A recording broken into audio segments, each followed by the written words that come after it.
my name is Irene Kalonji, and I lost my son 3 years ago, January 28, 2016. So he was 19 years old, and police get big impact on my family because before this, on October 22nd, 2015, he was downtown Portland here with his friends, like 5 friends was with him. And what happened, somebody called for police because they tell some young people around doing noises and making some, I don't know what they're making. So police come. By the time the police come, his friends went to some places to, I don't know, get some tea or something, and he was alone by the time the police come. He was crossing the street. He has a big afro, as you can see. He has a big afro, he was wearing a hoodie, and they stopped him. But the thing about my son, he was high educated about the law. He loves history and he learned constitution rights all the time. He said, I'm exercising my rights. So he knows they stop him for nothing, and he tells them, I'm not doing nothing wrong, and I think I'm free to go.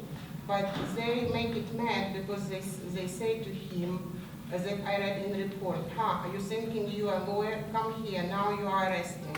So my son gets scared, he made call 911, and he tells that 2 people stop him.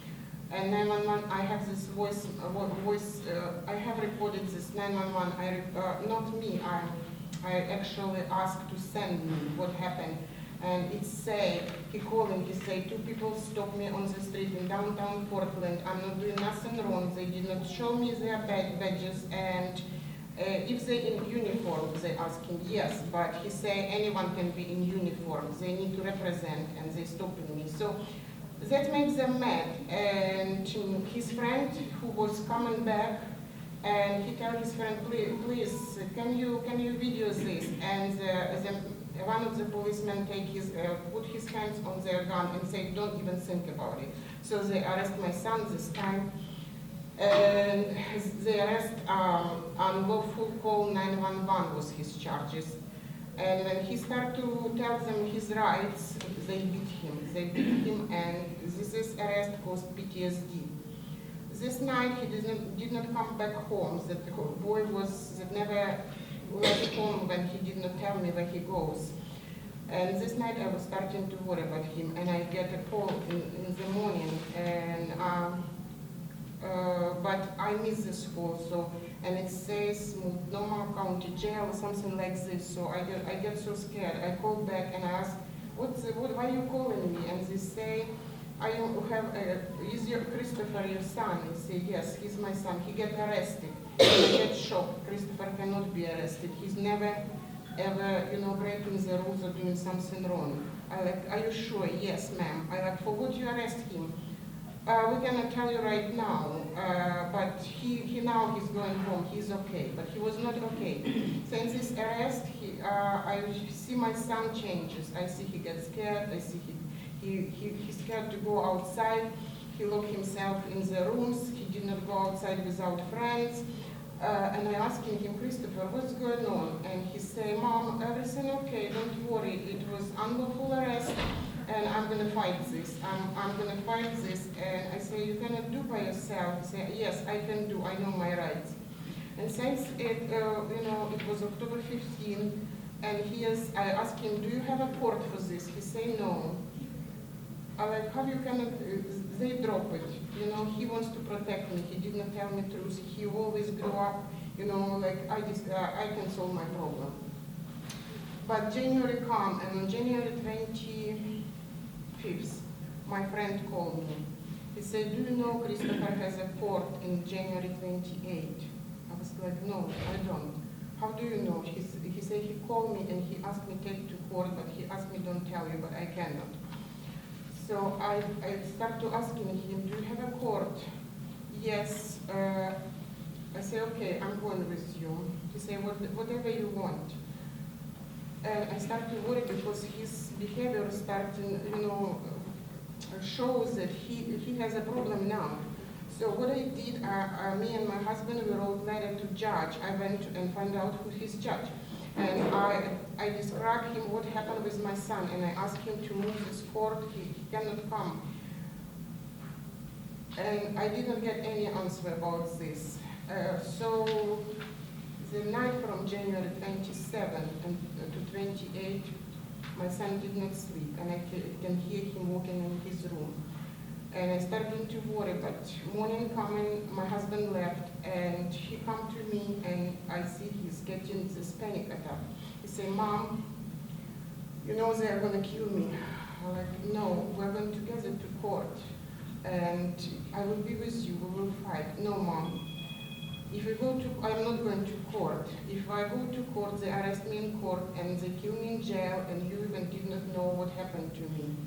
So he know what's going on in the country. He know about children, people get killed by police at the same time because he was, this boy who wants to know everything, what is the real life.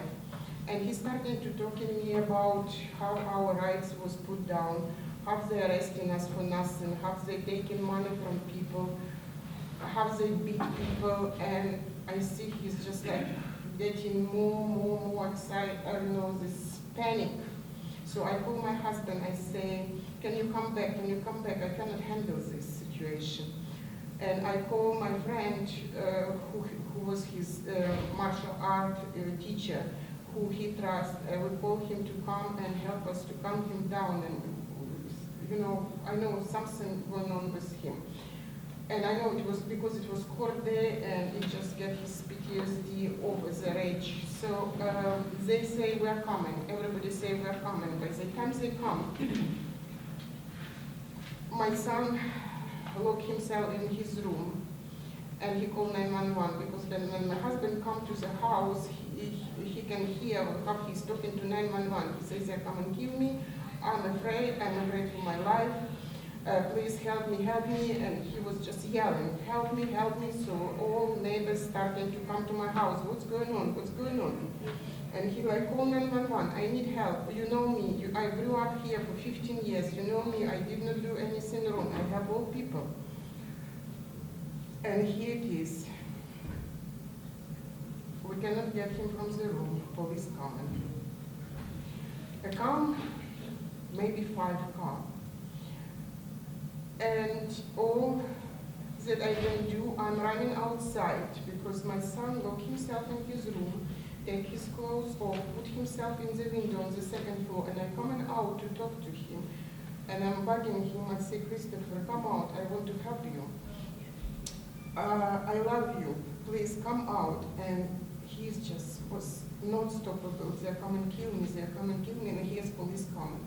So when police come, he saw them, and I run to them and I'm begging them, like, "Doctor, he needs mental health. Can you call mental health?" They say, "Okay, ma'am, we can help you. We can help your son." And this is officer who talked to me this day.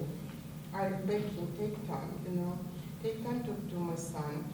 And he said me, "Ma'am, I said, don't shoot. Please don't shoot, talk to my son and get him medical." So this policeman said, "Oh, ma'am, don't worry, it's in our hands and nobody get killed today." But this officer who promised me don't kill my son, what do you think he did? He's the one who killed my son. What happened, they take us, they take all us out. They say we need to talk to him, we can handle the situation and we need to talk with you. So they move us out to the office area.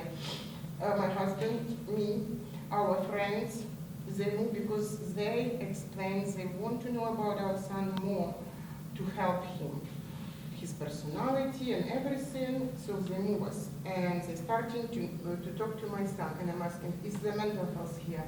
"It's on the way." "Is the mental health here?" "It's on the way." It was like an hour. And finally they say, "Oh, mental health here." I'm like, "Oh, I'm just praying. I just pray and sitting there." And my husband tell, "Can I talk to my son?" "No, you cannot talk to your son because you can do it worse." They did not, as soon as they isolate us, they did not let us come back and talk to son. And his teacher who was there, Christopher, tells that he will talk with him. They don't let him talk to him. They say situation under control, and it was like going on for 3 hours. It was January 28th, the rain starting. My son sitting on the outside of the window in underwear. He getting cold, and they talking to him, and they say that mental health was there. But later on, I find out the mental health come, and I think it was a woman, and she tell, I'm from mental health. And my son said, I'm not a crazy, what are you doing? I'm not going to talk to you. And they come back and left my son in the hand of police. So it started at 7, and we still were in the office area, 11:20, we hear three like bam, bam, bam. I knew something happened. So I knew something happened, and I just look at the clock in front of me, and I know it's important to know this time. And when it's happened, I just missed a little bit. Before it's happened, they bring a SWAT. Like 20 people SWAT goes through this office. We're asking what they're doing. They didn't answer our question. They just go. And after this 11:20, we hear this shooting. And we ask, what with our son? Are your son okay? We're still talking to him. But at the same time, they're moving us out. We need to talk to you because we cannot get him out. We need to ask more questions. So they put in us in a bus. They explained this, that more connection in the bus. I don't remember. I was in hell. I don't remember what's going on. They're pushing me and I'm going. And from this time, they taking us to sheriff office. They say they need to talk to us still about situation. We just all was like, I don't know, numb. We were acting like a person who cannot think, just doing what they tell to do. And they call us each other separate, and this is what times when they start their investigation about shooting our son, but they did not tell that they shoot him. We're asking what's going on with son, and they tell we need to ask more questions about your son, how he grew up, what he learned at school, what he likes, because we want to help him. But I just later realized they want to make their stories, they want to make it up. And what they did, they holding us there, they shoot us, our son, he fall in his bedroom. They did not get him out. Instead to get him out, I have a video from neighbors, young neighbors who was hiding in the apartment. They put SWAT car who threw tear gas in his room. So he bleeding to death. They threw tear gas. And they still did not tell us that they already shoot our son. When they finished their investigation, they took us back and they tell, we're sorry. But they did not tell me, the chapter man was there with us all the time, that's what he tell us. I'm sorry, your son got shot. We're starting to ask him, is he alive? How he is? I don't know. Whatever asking them, I don't know. They took him to OHSU, and it was 4.5 hours after they shoot him. So our car was by apartment. We have to wait for like half an hour to get car and go to OHSU. When we get there, they tell us he's in intensive care. You need to go there. When we come there, the nurse come out and he tell. I say, what with our son? She tell, doctor will talk to you. And I know what happened because I work in medical fields. if doctor will talk with you, I know what does it mean. And I say, did he die? She said, yes, but I don't have rights to tell you this.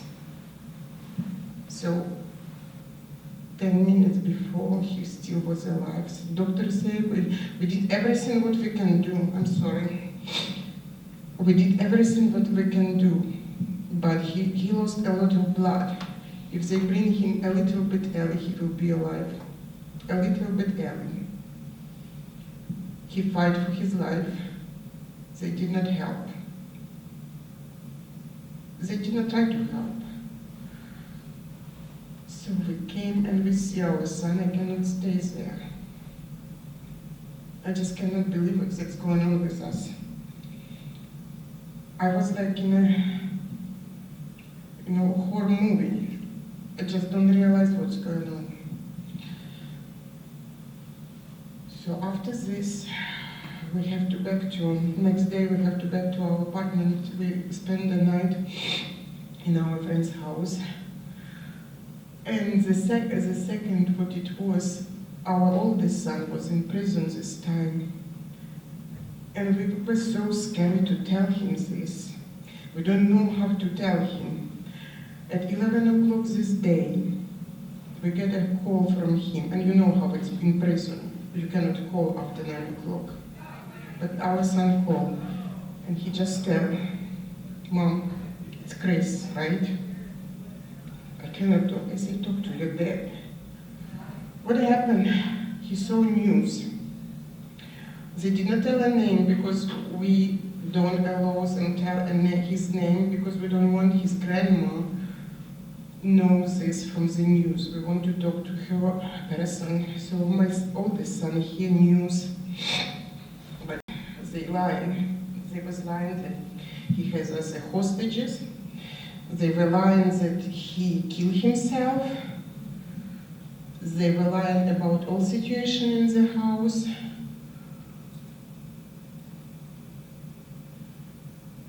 And next day we come to get some clothes. We cannot stay in this apartment for 3 minutes.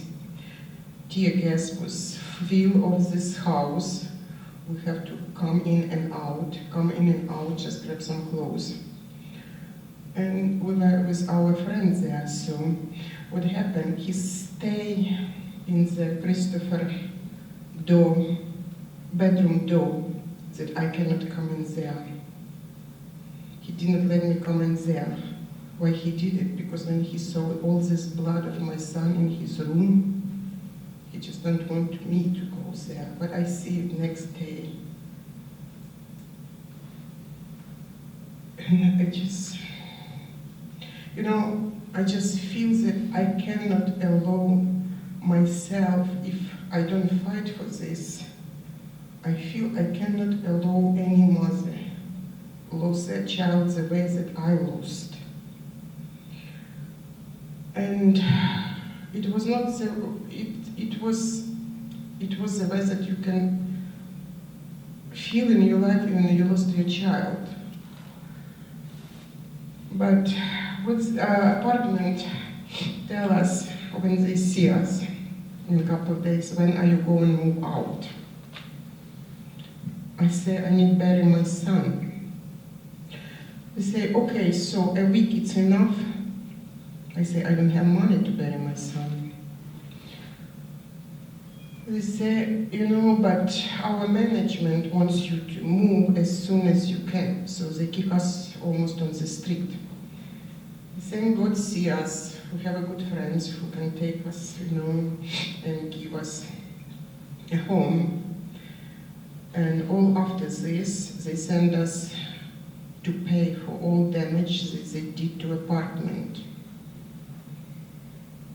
And they threatening us to take to the trial if you don't pay. And I see it, and I just tell my husband, they don't get from me a penny. They have to put me in jail, but I'm not going to pay them. So we complained to Klamath County, and they give me a letter back that they cannot pay for this because police action was, I would say, reasonable.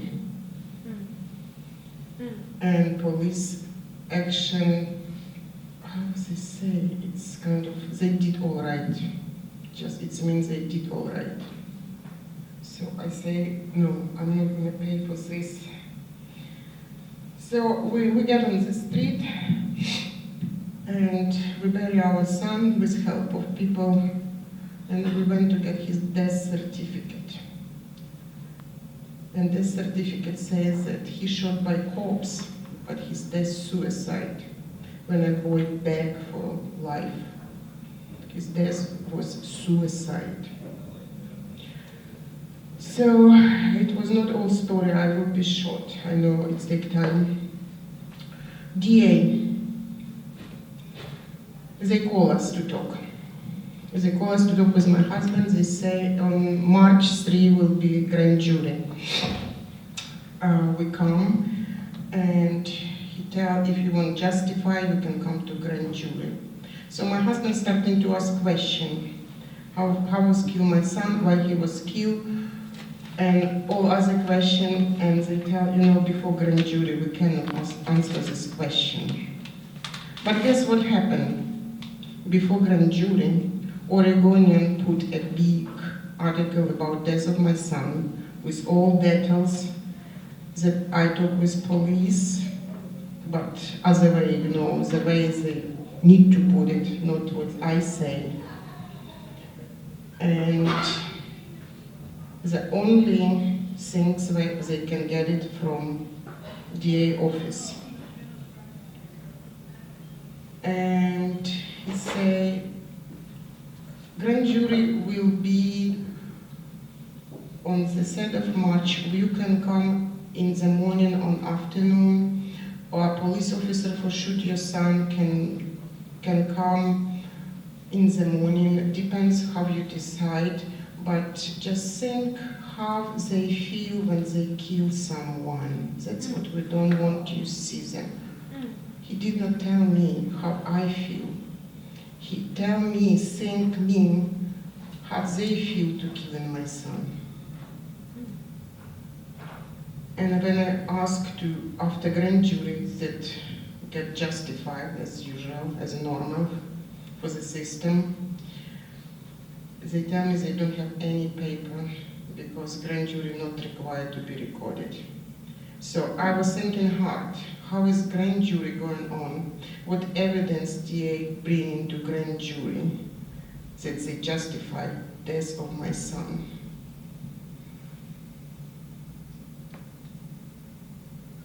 That what story of my 19 years old Christopher Kalonji. And every time it's not easy to tell. I try to go to detail because detail just put me apart. But I try to do my best that it's not happening to other people. That's why we met with Shiloh.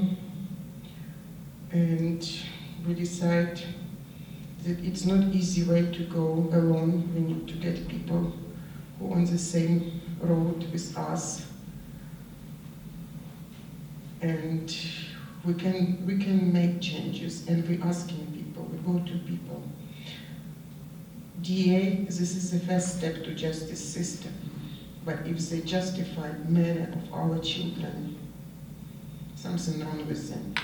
We need DA who will work for us, not for the system, not for police.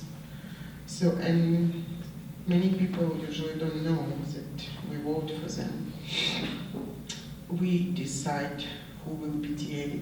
So just we're asking people, let's show our power.